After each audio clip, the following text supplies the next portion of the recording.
Hello everyone, this is Suvendu Das, your physics mentor, and welcome to our session number 2 of our chapter Electric Charges and Fields that is available in class 12 physics. And we have successfully completed our session 1 to go through that lecture, and after that come to this lecture in order to understand the concept clearly. So basically मैं बोल रहा था तुमको in our session number 2 we will start from methods of activation of charge. So let's start our topic.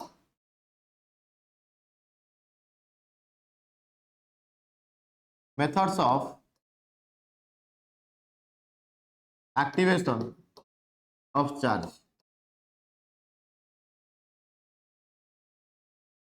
So what are the methods actually? बहुत सारे method है. Basically will discuss 3 methods. One is your friction method, second one is conduction method, and third one is methods of induction or induction method. And remember, these two involve the contact between two bodies. This is contact method and this is your non-contact. That means in all these three cases an uncharged body gets converted to charged body, but here with contact between them and here without contact between them. So how it is happening I will explain. So first we will discuss our friction method.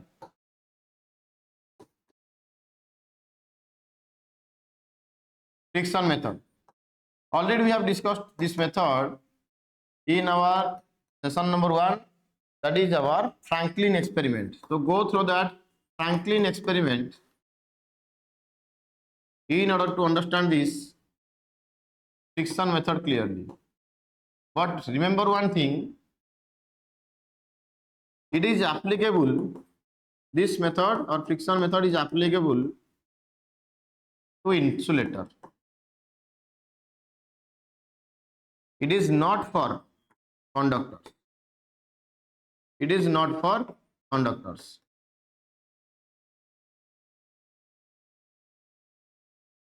So next we will discuss our contact method or conduction method. Okay.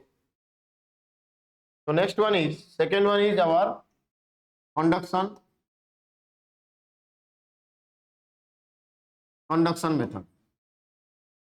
So before starting this concept, remember these two terms, 2 points मैं बोल रहा हूं. Positive charge. Positive charge flows from higher potential to lower potential,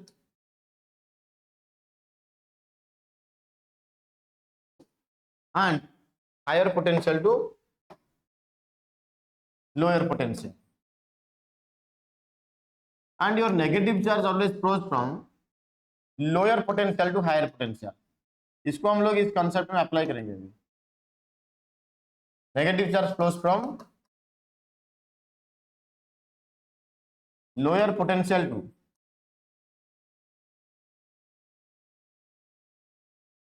higher potential.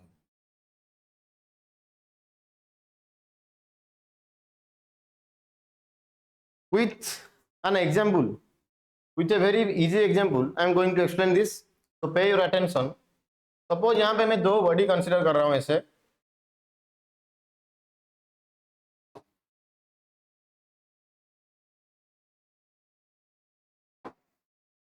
इसमें देखो initially this is your body A and this is your body B,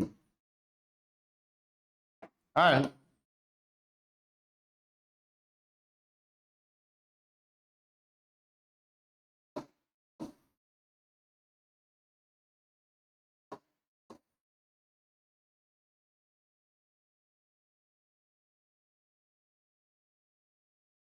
तो इसमें देखो मैं क्या बोल रहा हूँ अभी.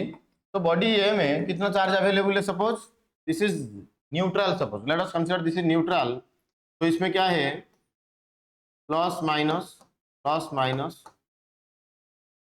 same amount of positive charges and same amount of negative charges are available. So what is the charge of body A? That is equal to 0। Next इसमें देखो, इसमें क्या है, तो इसका चार्ज कितना है, let it is your 6e plus 6e। समझ पा रहे हो मेरी बात को? तो ये दोनों को हम लोग एक कंडक्टिंग वायर के साथ अभी कनेक्ट करने के बाद तो चार्ज अभी क्या होगा, फ्लो होगा। तो फ्लो जब चार्ज होगा, तो चार्ज का जो फ्लो होगा ना, अभी देखो कैसे होगा। तो देखो ये यहाँ पे हायर पोटेंशियल पे है एंड ये क्या है, लोअर पोटेंशियल पे। बस। तो नेगेटिव चार्ज कहां से कहां तक फ्लो करेगा, flows from lower potential to higher potential. तो मैं बोल रहा हूं ऐसे मान के चलो, सपोज एक नेगेटिव चार्ज ए से बी तक चला गया, तो कितना हुआ देखो, ये positive negative positive negative positive negative, एक नेगेटिव चार्ज उधर चला गया, तो इसमें क्या था, 6 पॉजिटिव चार्जेस आर देयर। अब एक नेगेटिव आने से ये क्या हो गया, न्यूट्रलाइज हो गया। न्यूट्रलाइज होने से सो ए का चार्ज कितना हुआ, न्यू चार्ज, इसका चार्ज हुआ देखो, ये न्यूट्रलाइज कंडीशन पे है अभी, इसका चार्ज क्या होगा, प्लस ई, इसका क्या होगा अभी, प्लस 5e। दिखाई दे रहा है सबको? अभी क्या हो रहा है देखो, नेक्स्ट में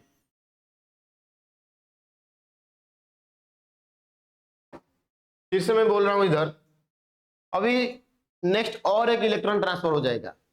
ऐसा कब तक प्रोसेस कंटिन्यू होगा उसको हम लोग समझेंगे। देखो, और एक नेगेटिव चार्ज ए से बी के पास आ जाएगा, तो यहाँ पे क्या होगा, पॉजिटिव नेगेटिव था, पॉजिटिव नेगेटिव, यहाँ पे एक पॉजिटिव था, यहाँ पे एक पॉजिटिव नेगेटिव था, देखो वो डायग्राम पे। अभी वो नेगेटिव इधर चला है, तो ये कंडक्टिंग वायर पे कनेक्ट है दोनों। तो इसमें क्या था अभी इसमें 5 पॉजिटिव चार्ज आ रहे थे, तो नाउ एक नेगेटिव आने से क्या हुआ, ये न्यूट्रलाइज हो गया। तो अभी न्यू चार्ज कितना हुआ, ए का चार्ज हो गया देखो +2e new charge, and B का न्यू चार्ज कितना हुआ, +4e। तुम्हारे मन में अभी डाउट आ रहा है, फिर से क्या इलेक्ट्रॉन का ट्रांसफर हो पाएगा? देखो फिर से ही होगा। ऐसा कब तक कंटिन्यू होगा पता चल जाएगा। देखो अभी सपोज और एक इलेक्ट्रॉन चला आएगा ए से लेकर बी तक, तो यहाँ पे क्या है, positive positive positive positive, and यहाँ पे और एक इलेक्ट्रॉन, ये इलेक्ट्रॉन सपोज ट्रांसफर हो गया, तो इसमें तो ट्रांसफर हो गया, ये पॉजिटिव नेगेटिव न्यूट्रलाइज पे है। उसमें क्या था अभी, +4e 1 2 3 4, और एक इलेक्ट्रॉन आने से क्या होगा, ये न्यूट्रलाइज हो जाएगा। सो ये क्या होगा, बॉडी ए का चार्ज कितना होगा, Q A dash equal to +3, and उसका क्या होगा, क्यू बी डैश, ये भी क्या हो जाएगा, क्यू बी डैश का आंसर क्या होगा, दैट इज इक्वल टू +3। अभी क्या हुआ देखो, दोनों का पोटेंशियल बराबर हो गया। तो इस इन दिस केस ये जो कंडीशन अभी मिला है हमको, ये जो कंडीशन पे अभी चार्ज का जो ट्रांसफर होना वो प्रोसेस स्टॉप हो जाएगा। क्यों, दोनों अभी सेम टू सेम और बराबर पोटेंशियल पे ही है, पोटेंशियल दोनों का सेम हो गया, तो अभी चार्ज का ट्रांसफर होना वो प्रोसेस स्टॉप हो जाएगा। यस, तो ये जो भी प्रोसेस मैं कंसीडर कर रहा हूं ना, देखो इनिशियली ऐसे अज्यूम करो, ये दोनों स्फेरिकल बॉडी आइडेंटिकल, तो late us consider both spheres are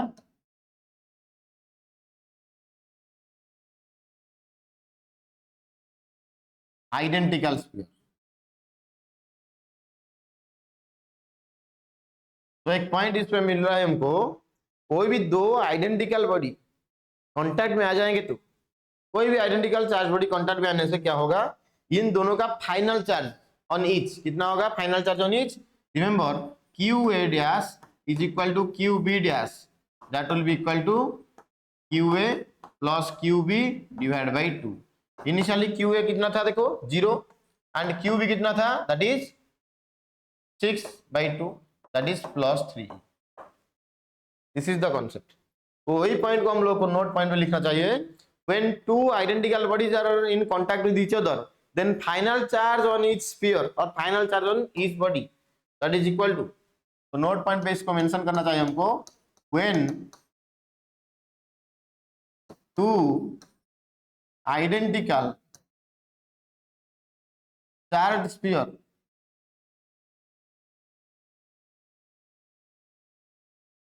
come in contact with each other,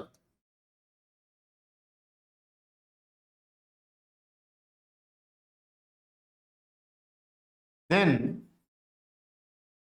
final charge on each sphere is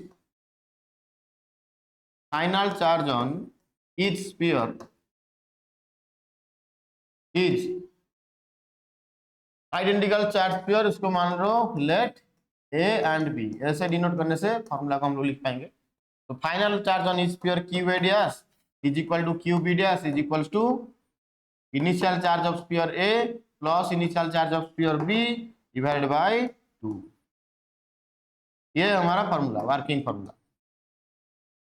and previous class में सेशन 1 में एक फॉर्मूला हमको डिस्कशन किए थे, that is our quantization of charge, that is q is equal to plus minus n and n क्या था हमारा, number of electron lost by body और gain by the body. Okay, I think this point is clear to all of you. So this is about the process of conduction. Next come to our, इसका एक numerical हम लोग solve करेंगे after the induction method. I will solve little bit numerical. देखो तो induction method, ये physics में एक magical method actually, induction method.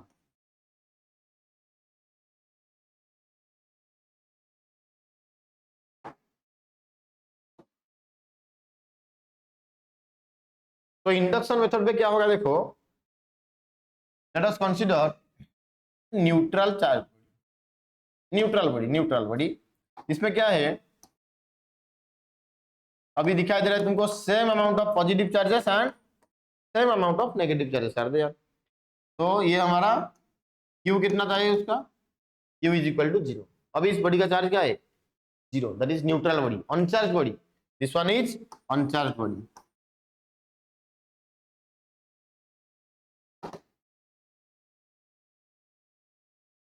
This is our uncharge body. Next क्या होगा, देखो इसके पास ये जो बॉडी दिखाई दे रहा है, इसके पास तुमको क्या करना चाहिए, इसके पास और एक चार्ज बॉडी को लेकर आना चाहिए तुमको, और एक चार्ज बॉडी को लेकर आ जाए। तो लेट अस कंसीडर ये अभी ये वो चार्ज बॉडी बस, एंड इसका चार्ज क्या है, देखो ये सपोज पॉजिटिवली चार्ज बॉडी, हम लोग नेगेटिव चार्ज बॉडी भी लेकर आ सकते हैं। ओके, पहले सुनो बात। तो ये पॉजिटिव चार्ज बॉडी इसके पास लेकर आने से क्या होगा, ये जो अनचार्ज बॉडी था, ये positive charge, like charges repel each other, unlike charge attract each other. तो क्या होगा, ये जो positive green colour charge body दिखाई दे रहा है, उसके आसपास जो भी रीजन है व्हाइट चार्ज बॉडी का, तो यहाँ पे कौन सा चार्ज अपेयर होगा, यहाँ पे तुम्हारा नेगेटिव चार्ज अपेयर हो जाएगा, क्योंकि unlike charge attract each other. And further and पे क्या होगा, पॉजिटिव चार्जेस अपेयर होगा बस। तो इसमें ध्यान रखो ये चीज को, ये जो चार्ज बॉडी हम लोग लेकर आए हैं ना, जिसका हेल्प ले रहे हैं हम लोग, ये ग्रीन कलर बॉडी, इसको हम लोग मानेंगे inducing charge, inducing charge. And वो जो नियर एंड पे जो चार्ज डेवलप हो रहा है, inducing charge just opposite charge, clear. तो this is called your induced charge, induced charge. I think it is clear to all of you. ये step 1 हो गया, देन दिस इज स्टेप 2। अच्छा, नेक्स्ट कम टू स्टेप 3। इसके बाद क्या करना चाहिए हमको, इसके बाद देखो मैं बोल रहा हूं, यहाँ पे वो जो चार्ज बॉडी था हमारा white colour charge body, very good. Next उसके पास हमको क्या लेकर आना चाहिए, inducing charge, this is our inducing charge body, inducing charge body का चार्ज क्या था, पॉजिटिव था, चार्ज पॉजिटिवली चार्ज बॉडी था। एंड इस साइड पे क्या अपेयर हो रहा था, नेगेटिव। इस साइड में क्या था हमारा, पॉजिटिव था, positive charge. Now what we have to do, जो फार्दर एंड को अर्थ के साथ कनेक्ट करना, अर्थिंग करना। ये है तुम्हारा अर्थिंग का सिंबल, दिस इज अर्थिंग और ग्राउंडिंग। तो अर्थिंग करने से उसका पोटेंशियल क्या होगा, 0 वोल्ट, क्लियर। एंड देखो ये जो रीजन दिखाई दे रहा है पॉजिटिव रीजन, इसका तो कुछ ना कुछ पोटेंशियल है। तो इन बिटवीन दिस 2 रीजन, ये मान रहे हम लोग, ये है तुम्हारा lower potential and this one is higher potential. क्या बोला था, पॉजिटिव चार्ज का मोशन और फ्लो कहां से कहां तक होगा, higher potential to lower potential. तो इसमें हम लोग को डायरेक्शन देना क्या चाहिए, तो पॉजिटिव चार्ज तो मोशन नहीं करेंगे, okay that is difficult, session 1 में हम लोग पढ़े थे। तो यहाँ पे इलेक्ट्रॉन फ्रॉम द अर्थ वो मूव करेंगे lower potential to higher potential, बस ये हो गया। अभी ये होने के बाद क्या दिखाई देगा तुमको, देखो आराम से देखो, ये होने के बाद ये स्टेप 3 कंप्लीट करने के बाद, स्टेप 3 होने के बाद क्या करना चाहिए हमको, अभी ये जो हार्डर एंड पे जो पॉजिटिव चार्ज था ना वो न्यूट्रलाइज हो जाएगा बिकॉज ऑफ द ग्राउंडिंग और अर्थिंग। तो इसके बाद देखो, इसके बाद स्टेप क्या करना चाहिए हम लोग को, ये जो ग्राउंडिंग और अर्थिंग को ना इसको कट कर देना चाहिए। इसको अभी हम लोग कट कर देंगे। कट करने से क्या होगा, देखो कट करने से तुमको क्या दिखाई देगा, यस कट करने से तुमको यहाँ पे जो चार्ज अभी अपीयर हो रहा था ना ये तुमको अभी दिखाई नहीं देगा, वो तो न्यूट्रलाइज हो गया ना after the process of grounding, बस। तो अभी जाकर क्या होगा, देखो ये जो इंड्यूसिंग चार्ज दिखाई दे रहा है, इंड्यूसिंग चार्ज का पोजीशन यहाँ पे है, इसीलिए वो फोर्स एक्सर्ट कर रहा है किसके ऊपर, वो जो नेगेटिव चार्जेस के ऊपर। इसको अभी हम लोग दूर ले जाएंगे। दूर ले जाने से क्या होगा, इसको दूर ले जाने से एक अच्छा चीज तुमको दिखाई देगा, दूर ले जाने से देखो क्या होगा। तो when the inducing charge is taken far away, when the inducing charge is taken far away, यहाँ पे जो तुम्हारा अनचार्ज बॉडी था इनिशियली, तो अभी इंड्यूसिंग चार्ज कहाँ पे है, देखो inducing charge is taken far out, ये हमारा इंड्यूसिंग चार्ज। बहुत दूर ले जाओ इसको, दूर ले जाने से इसका जो असर पड़ रहा था किसके ऊपर, वो फोर्स अप्लाई कर रहे हैं ना इंड्यूस चार्ज के ऊपर, अभी वो अप्लाई नहीं कर पाएगा। That means all the charges in the sphere start to spread uniformly throughout the sphere, start to spread uniformly throughout the sphere. अभी क्या दिखाई दिया तुमको, जो बॉडी हमारा इनिशियली अनचार्ज बॉडी था अभी वो नेगेटिवली चार्ज बॉडी पे कन्वर्ट हो गया, नेगेटिवली चार्ज बॉडी पे कन्वर्ट हो गया। तो इसीलिए इंडक्शन मेथड को हम लोग मानेंगे it is the temporary electrification of conductor. I think it is clear to all of you, बस। तो ये था हमारा इंडक्शन। देखो कोई भी देखो ये जो स्टेप 5 स्टेप पे तुमको कहीं कहीं पे भी दिखाई नहीं देगा टच हो रहे हैं दोनों body, inducing charge body and uncharge body, touch नहीं होगा इन दोनों के बीच में। तो this is about our induction method and conduction method and friction method. These are the 3 general methods for activation of charge. तो कोई भी अनचार्ज बॉडी को चार्ज बॉडी पे हम लोग इसी तरीके से कन्वर्ट कर पाएंगे चार्ज बॉडी पे। तो next come to certain numerical. देखो I am trying to solve some numericals, तभी जाकर अच्छा लगेगा तुमको।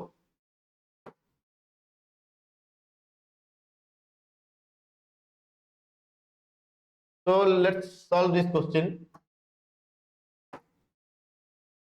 इसमें क्या पूछ रहा है देखो, the question is asking two identical conducting spheres, one that has an initial charge plus q and other is initially uncharged, are brought into contact। एक है तुम्हारा सपोज ए एंड दूसरा क्या है बी। इनिशियल ए का चार्ज कितना plus q, इसका charge 0, is initially uncharge and are brought in contact. इन दोनों को कॉन्टैक्ट में ले आओ। कॉन्टैक्ट में ले आने के बाद सो इन दोनों का चार्ज कितना अपीयर होगा दोनों में, तो दोनों का एडिशन डिवाइड बाई 2, क्योंकि दोनों आइडेंटिकल, तो charge on sphere will be q/2। तो इसमें वो विचर जाने के बाद इन दोनों में कितना चार्ज अपीयर होगा q/2 q/2। I think it is clear. तो क्वेश्चन पूछ रहा है what is the new charge on each sphere, तो दिस इज द आंसर। बीट ए का आंसर क्या है, बीट ए का आंसर हमारा new charge on each sphere qa dash is equal to q/2, qb dash is equal to that is also q/2। This is the answer. अभी हम लोग क्या डिस्कशन करेंगे, देखो नेक्स्ट बीट क्या बोल रहा है, सेकंड बीट क्या बोल रहा है, देखो second bit, bit B second bit पूछ रहा है while the spheres are in contact a positively charged rod is moved close to the sphere। ये दोनों स्फीयर जब कांटेक्ट में थे, this is A and this is sphere B, ये दोनों स्फीयर अभी कांटेक्ट में थे, तो एक positively charge body positively charged rod is moved close to the sphere causing a redistribution of charge on two spheres. तो यहाँ पे एक पॉजिटिव चार्ज बॉडी आ गया, देखो ये पॉजिटिवली चार्ज बॉडी, इसके आने से इन दोनों में रीडिस्ट्रीब्यूशन ऑफ चार्ज हो गया। जैसे कि so the charge on the sphere closest to the rod has a charge minus Q. अरे वाह, जो स्फीयर तुम्हारा चार्ज रॉड का पास में है उसका चार्ज हो गया माइनस क्यू। तो क्वेश्चन पूछ रहा है what is the charge on the other sphere, that means charge on the sphere B कितना होगा, इसमें पूछ रहा है वो। तो as per the conservation of charge उसको ट्री को अप्लाई करो।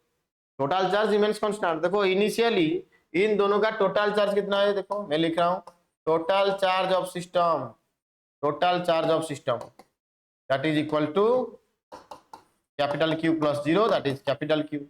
तो Q total is capital Q। तो जो भी रीडिस्ट्रीब्यूशन हो जाओ दुनिया में, हो जाने के बाद टोटल चार्ज रिमेन्स कांस्टेंट, ये चीज को याद रखो। तो हमको पता चल गया Q total is equal to किसका क्या होगा, इसमें charge of a Q A dash plus Q B dash, इतना ही। तो Q टोटल का वैल्यू कितना Q A डैश का value minus Q plus Q B dash. तो फाइनल आंसर देखो Q B डैश का आंसर मिल गया हमको Q plus Q that is equal to 2Q। This is the answer as per the given question. देखो conduction का जो हम लोग फॉर्मूला यूज कर रहे हैं दोनों आइडेंटिकल बॉडी है, इसीलिए we are using this formula QA plus QB by 2 after the contact. दोनों में कितना चार्ज अपियर होगा, यस। तो this is about this question. Next come to another question, ले जाओ स्क्रीनशॉट ले जाओ क्वेश्चन का। Next come to another question, उसी टाइप का एक क्वेश्चन में कर रहा हूं। देखो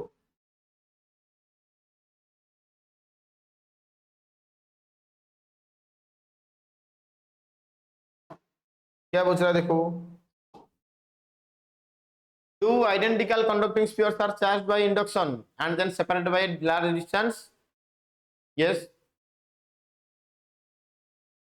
sphere 1 has charge plus Q, ये तुम्हारा sphere 1, then sphere 2 has charge minus Q and a third sphere is initially uncharged. Okay, third sphere is initially uncharged बस।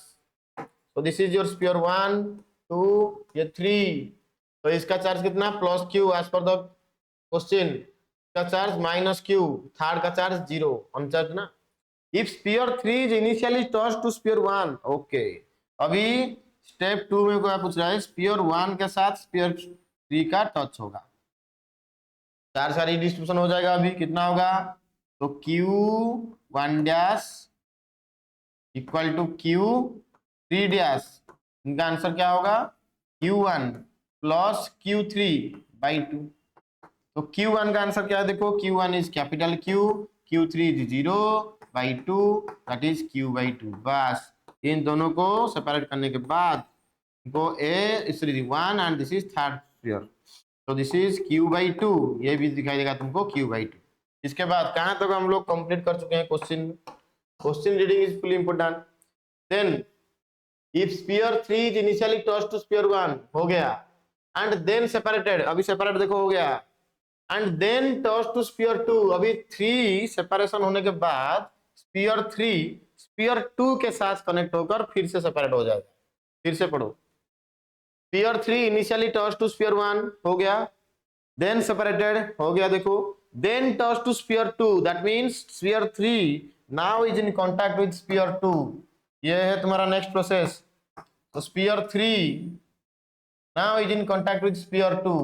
अरे स्फीयर 3 का चार्ज कितना Q बाई 2, स्फीयर 2 का चार्ज कितना था minus Q contact में। अभी वो लोग सेपरेट हो जाएंगे, सेपरेट होने के बाद ये 3 ये होगा तुम्हारा 2, ये दोनों में कितना चार्ज अपियर होगा, तो फिर से वही बात Q by 2 minus sorry plus minus Q divide by 2। तो इसको सॉल्व करने के बाद क्या मिलेगा हमको, Q by 2 minus Q by 2।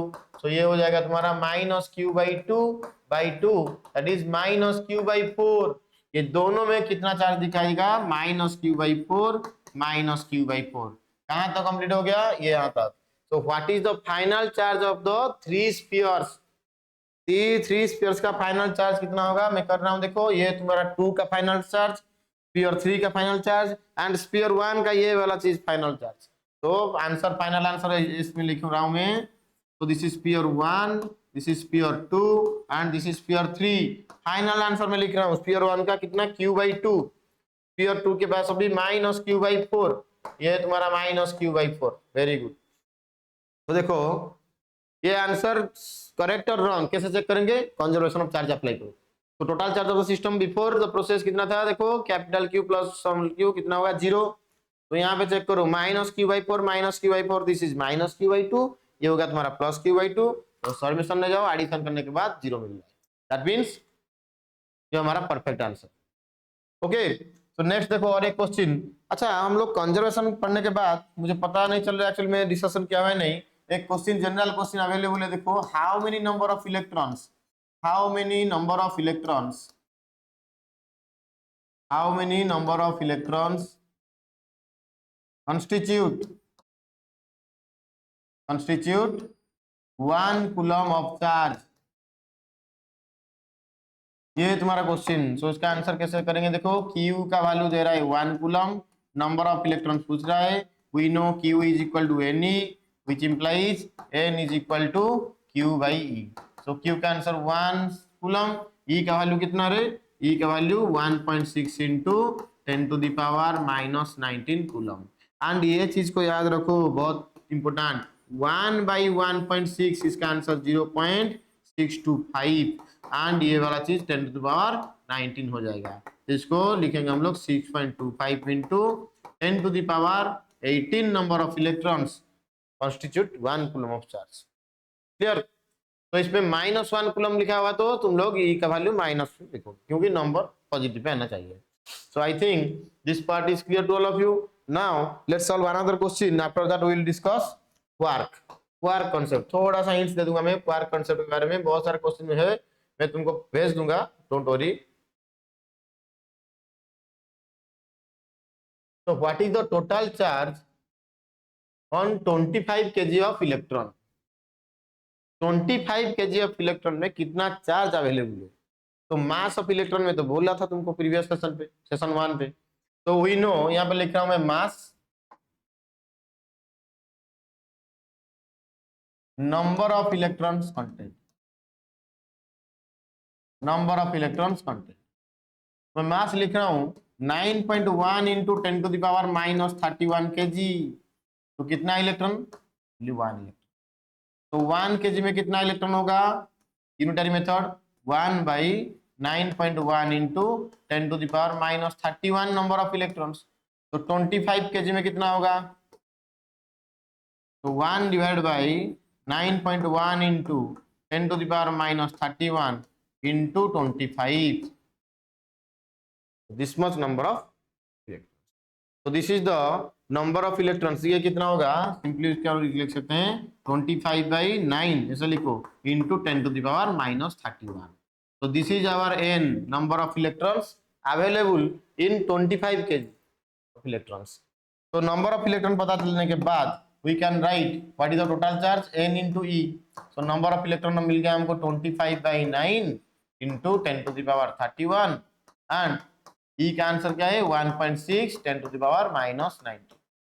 This much coulomb. इसको सॉल्व करने से क्या होगा, 25/9 into 1.6,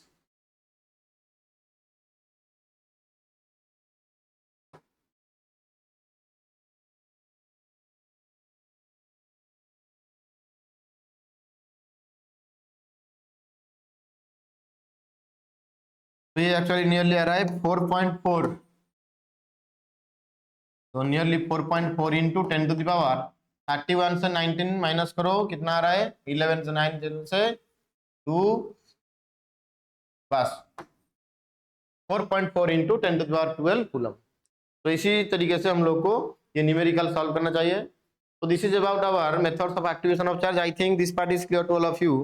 तुमको क्या जरूरी है एक्चुअली मुझे कमेंट बॉक्स में बोल दो, मैं उसी हिसाब से मैं लेक्चर को मॉडिफाई करूंगा। ओके, ज्यादा न्यूमेरिकल चाहिए या कंटेंट, और क्या कंटेंट चाहिए तुमको, कौन सा कंटेंट छूट रहा है बस, तो सब कुछ तुम लोग कमेंट कर सकते हो। Next come to our quark model. Quark model देखो, ये एक बहुत easy concept quark. This is not in our CBSE syllabus, but it is interesting concept. So in a very short में मैं इसको complete कर रहा हूँ. Try to pay your attention. So quarks are truly elementary particles. Remember, quarks are truly elementary particles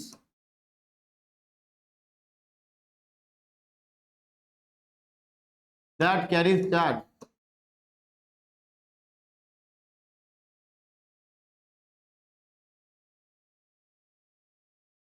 in fraction of elementary charge. In fraction of elementary charge. अच्छा, तो मैं बोला था ना तुमको, the amount of charge, minimum amount of charge which has free existence in nature, that is called elementary charge और quantum of charge. वो elementary charge है, उससे भी कम किसका चार्ज, क्वार्क पार्टिकल का चार्ज, ये मान के चलो. And this is true, but they have no free existence. इसीलिए हम लोग फ्री एक्जिस्टेंस किसके पास है, the value is e, elementary charge. So that is our elementary charge और quantum of charge. And there are 6 quarks. देखो, there are 6 types of quarks. What are they? Up, down, charm, strange, top, bottom. And उसको symbolize कैसे करेंगे, U, C, T, T, strange S and P. And remember, ये जो left side में मैं जो भी 3 क्वार्क के बारे में बोल लिखा हूं ना, all are having charge plus 2/3e. All are having charge plus 2/3e. And right side में मैं जो भी लिखा हूं, all are having charge minus 1/3e. All are having charge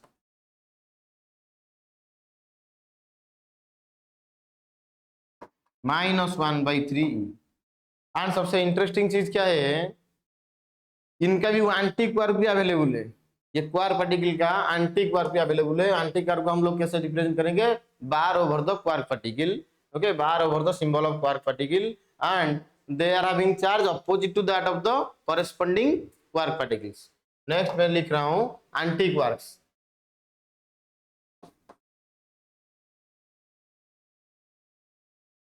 anti quarks, these are represented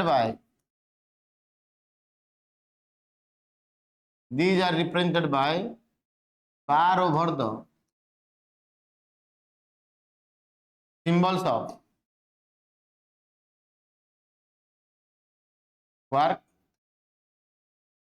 and they have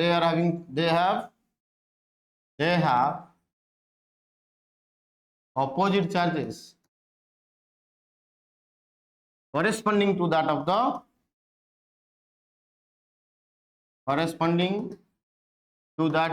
quark particle.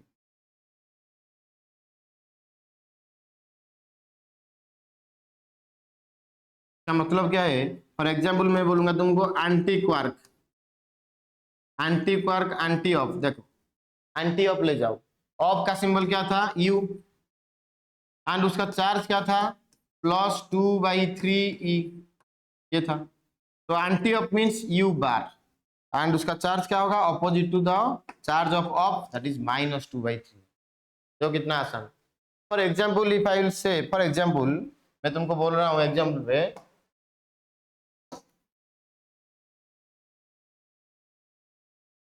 देखो, proton consist of UUD क्वार्क्स. देखो इसका मतलब क्या है, सपोज ये हमारा प्रोटॉन, एंड मैं तुमको हिंट दे दिया, इट कंसिस्ट ऑफ UUD. ये तुम्हारा यू अप, डाउन. अप का वैल्यू कितना, ऑफ का वैल्यू +2/3 प्लस और एक ऑफ है 2/3 डाउन -1/3। तो टोटल चार्ज कितना हुआ देखो, तो एलसीएम हो गया 3, तो 2e प्लस 2e माइनस 1 और e कितना हुआ 3e/3 that is plus e। देखो चेक करो, समझ पा रहे हो थोड़ा। तो ये तो हायर स्टडी में तुम लोग पढ़ोगे actually, but for hints I am discussing all this things. तो you have to know extra चीज को तुम लोग भी पता होना चाहिए थोड़ा, so that you can create the interest, so that interest in physics तुम्हारा इंक्रीज एनहांस हो जाएगा और इंक्रीज होगा। देखो वो तो actually literally this is difficult for class 12 students 11 students to maintain the consistency in physics और to maintain the interest, self interest होना बहुत जरूरी है फिजिक्स में। Okay, and don't focus upon the mark available, or those don't focus upon the mark that you have secured in your class 11 physics. Okay, so after this we will discuss, this is about our introductory part। ये सारा का सारा चीज खत्म हो गया, what is charge, what is representation unit वगैरह वगैरह, देखो बहुत सारा चीज खत्म हो गया। Then methods of activation charge भी खत्म हो गया, क्वांटाइजेशन ऑफ चार्ज भी खत्म हो गया, characteristics of charge, properties of charge, बहुत सारा चीज खत्म हो गया। इसके बाद we will discuss Coulomb's law। Next come to our Coulomb's law।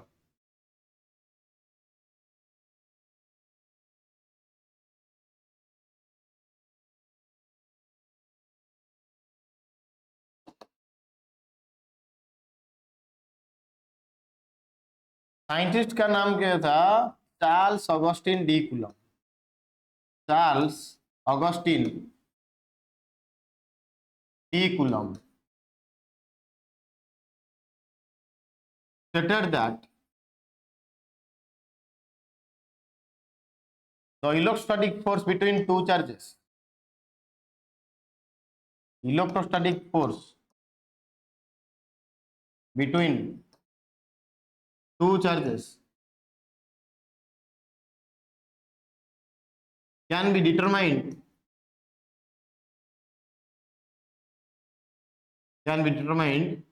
by the help of torsion balance, by the help of the device torsion balance। एक one mark question, keep this thing in mind. And ये device का जो construction principal okay not required. तो मैं यहाँ पे एक summary लिख रहा हूँ, summary of interaction between charges, summary of interaction between charges, between two charges. तो यहाँ पे मैं ले रहा हूँ चार्ज 1 और Q1, यहाँ पे ले रहा हूँ Q2, यहाँ पे इन दोनों का प्रोडक्ट ले रहा हूँ Q1 इंटू Q2, एंड यहाँ पे मैं लिख रहा हूँ nature of force, nature of force. बहुत आसान तरीके से मैं बोल रहा हूँ, देखो पे your attention. Suppose Q1 is positive charge, Q2 is positive charge, so Q1 into Q2 क्या होगा, positive into positive, positive that is called greater than 0, and like charges repel each other, the involved force is repulsive in nature, interaction force is repulsive। next when Q1 is negative, Q2 is negative, वो भी multiply कर दो, that is also greater than 0, and like charges repel each other, the interaction force is also repulsive। here the interaction force is repulsive। next क्या है देखो, let it is positive and Q2 is negative, तो positive into negative क्या होगा, less than 0, तो interaction force क्या होगा, this is attractive, unlike charges attract each other, and Q1 negative होने से एंड Q2 पॉजिटिव होने से ये हो जाएगा तुम्हारा less than 0, and the involved force will be attractive in nature. तो मोर ओवर यहाँ पे ये पता चल रहा है when Q1 to Q2 greater than 0 होगा the involved force is repulsive, and when it is less than 0 then the involved force is attractive in nature. Then we will discuss the Coulomb's law statement. वो Coulomb's law का जो statement, ये तो introductory part था, वो statement actually क्या बोल रहा है, वो स्टेटमेंट इतना इंपॉर्टेंट तभी जाकर तुम लोग इलेक्ट्रिक फील्ड इंटेंसिटी जो भी इस चैप्टर के लास्ट तक तुम लोग समझ पाओगे सब कुछ। तो ये तो वेरी बेसिक चीज है हमारे लिए। Next come to our law. तो कूलम्स लॉ का स्टेटमेंट, तो लॉ का स्टेटमेंट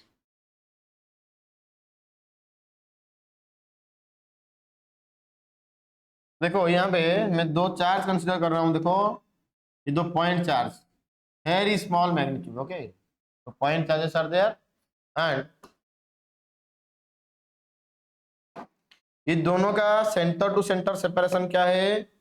ये दोनों का सेंटर टू सेंटर सेपरेशन अभी, let the centre to centre separation between this two charges, let it be are.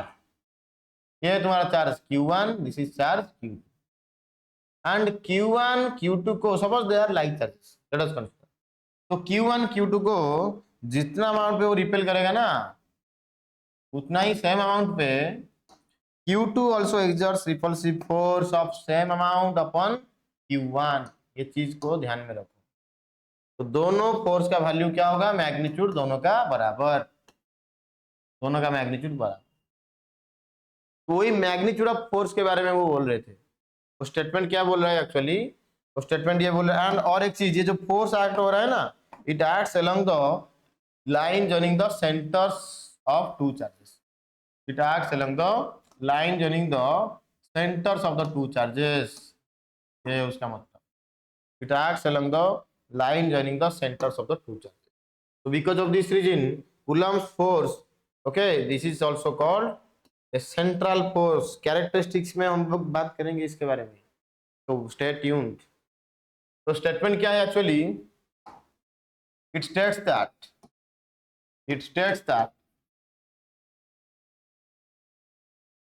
the magnitude of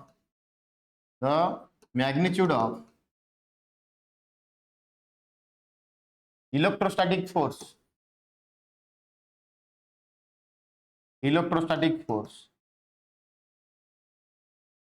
between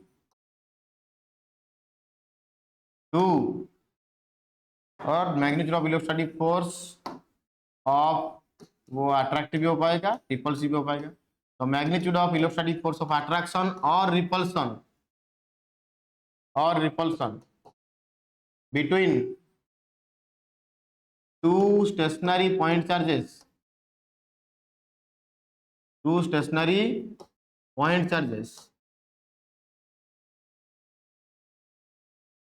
is directly proportional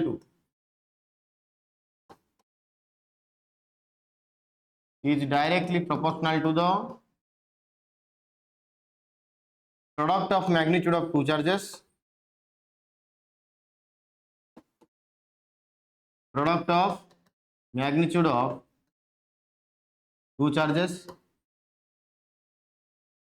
and inversely proportional to the square of distance between them।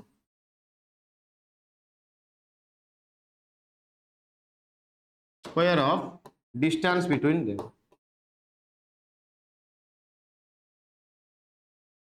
तो mathematically इसको हम लोग को कैसे represent करना चाहिए? देखो mathematically Coulomb's law क्या बोल रहा है? मैथमेटिकली बहुत आसान से मैं लिख रहा हूँ, आसान तरीके से। तो mathematically the magnitude of electrostatic force is directly proportional to product of magnitude of two charges Q1 into Q2 and inversely proportional to the square of distance between them।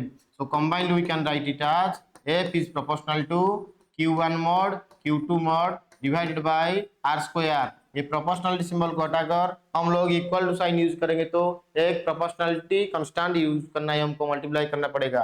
That means F is equal to KE, और simply small K भी लिख सकते हो, Q1 magnitude Q2 magnitude divided by R square। This is the expression। So what is KE? That is electrostatic force constant और Coulomb's constant। यहाँ पे लिखो where KE is electrostatic force constant,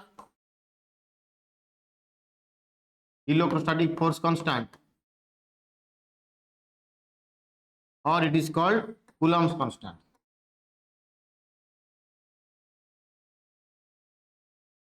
And remember, it depends on nature of medium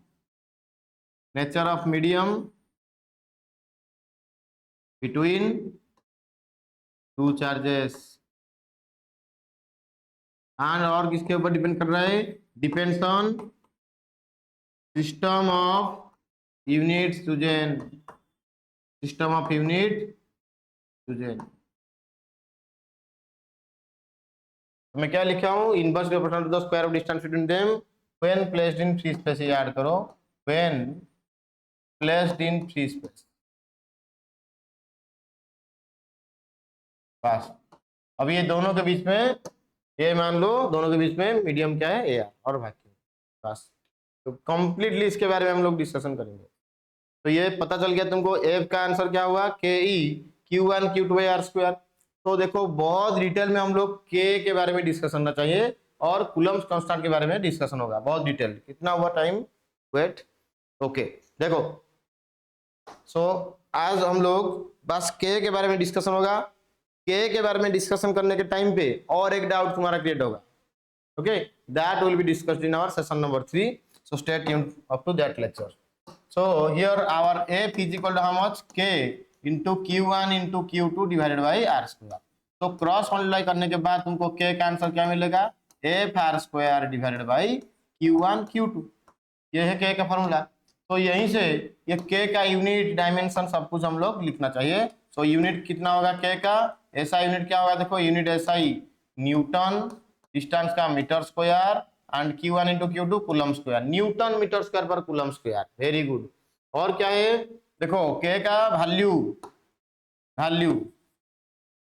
value क्या है, k is equal to, और k is equal to 9 into 10 to the power 9 newton metre square per coulomb square. ये value याद रखो बस।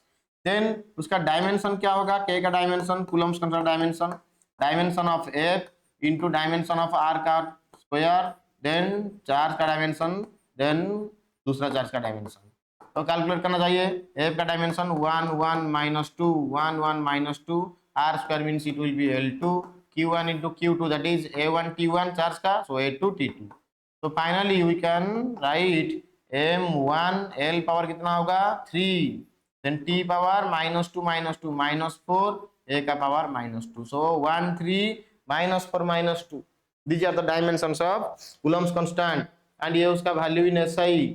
और क्या होगा उसका एक्सप्रेशन। बस यहीं से तुम्हारा डाउट क्रिएट होगा फिर से, एक्सप्रेशन कूलम्स कांस्टेंट का एक्सप्रेशन और स्मॉल k का expression, remember 1/4 pi epsilon naught. Actually यहाँ पे मैं क्या अज्यूम किया हूँ, when both are placed in free space, when both the charges are placed in free space, at that moment तुम्हारा कूलम्ब फोर्स का जो expression k is equal to 1/4 pi epsilon naught, नहीं तो 1/4 पाई एप्सिलॉन होगा। तो in next lecture और next session, our session number 3 पे completely यहीं से हम लोग डिस्कशन करेंगे रिगार्डिंग दिस टॉपिक।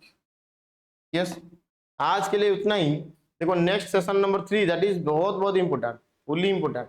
तो कूलम्स लॉ का फिर से कैसे एक्सप्रेशन को हम लोग मॉडिफाई करेंगे, what is the vector form of Coulomb's law, that is fully important for this session, and what are the limitations of Coulomb's law, ये सारा का सारा चीज हम लोग कंप्लीट कर देंगे। एंड एक बहुत बेहतरीन ग्राफ पे अवेलेबल है, ओके, तो सीबीएसई में उसमें क्वेश्चन आ रहा है।